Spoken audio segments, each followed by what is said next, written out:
Bienvenue dans cette vidéo cool où, en collaboration entre la communauté des utilisateurs Plone du DIP et l'association Ageliaco, dans le cadre de la création d'un site d'école performant basé sur la technologie Plone, objectif un certain nombre de besoins dans les écoles, nous ici présentons la création d'un school site, troisième étape, modification du logo et de la favicon. Bien sûr, le public, ce sont les responsables de site. Je suis donc au stade où mon site a passé les deux premières étapes. J'arrive à la troisième étape. J'ai envie, bien sûr, comme premier besoin, de modifier le logo.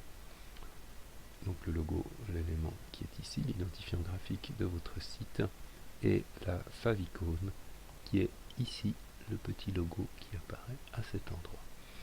Donc pour ceci, je reviens dans /manage, ce qu'on appelle la ZMI, et dans la ZMI, je vais descendre jusque dans Portal Skins, ici, dans le Plone Images, et on voit que dans Plone Images, j'ai une image qui s'appelle logo.png.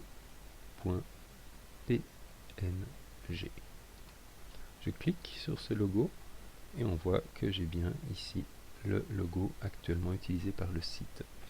Donc ce qu'il faut que je fasse, c'est que je clique ici sur Customize. Alors ça, c'est un concept extrêmement utile et important dans Plone, qui veut dire que je ne vais pas supprimer le logo existant et le remplacer par le mien. C'est d'ailleurs valable pour toutes les modifications qu'on fait sur un Plone de base. On ne supprime jamais rien. On ne fait rien d'autre que surcharger.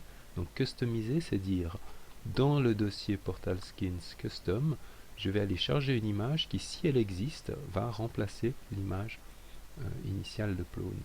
Mais on verra que si je détruis cette image dans un second temps, alors le site ne se retrouve pas sans logo, mais il reprend simplement sa valeur initiale. Donc pour ceci, il faut que j'aille chercher mon image. Donc évidemment, il s'agit précédemment d'avoir créé une image au bon format. Donc une façon de le faire, c'est ici de faire enregistrer l'image.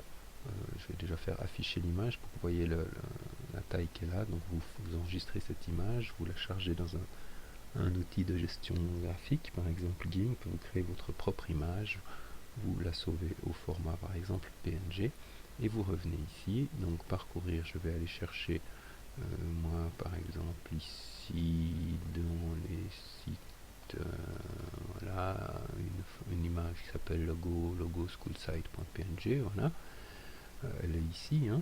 Je la charge, on voit qu'elle apparaît ici, je sauve et je reviens ici sur mon site, je clique, je recharge encore une fois pour être sûr que j'ai bien l'image qui est apparue.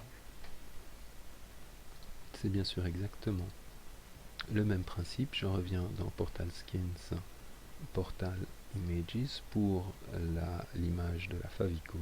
Vous avez ici favicon.ico.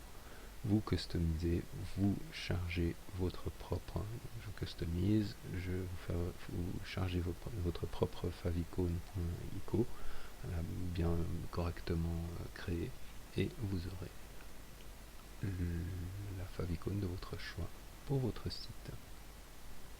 Voilà deux modifications extrêmement simples qui précèdent des modifications plus importantes qui ont trait à la gestion des CSS dans le style, et je vous invite fortement à regarder la quatrième étape, à savoir bien comprendre quelques éléments de base de la gestion CSS dans un site Plone.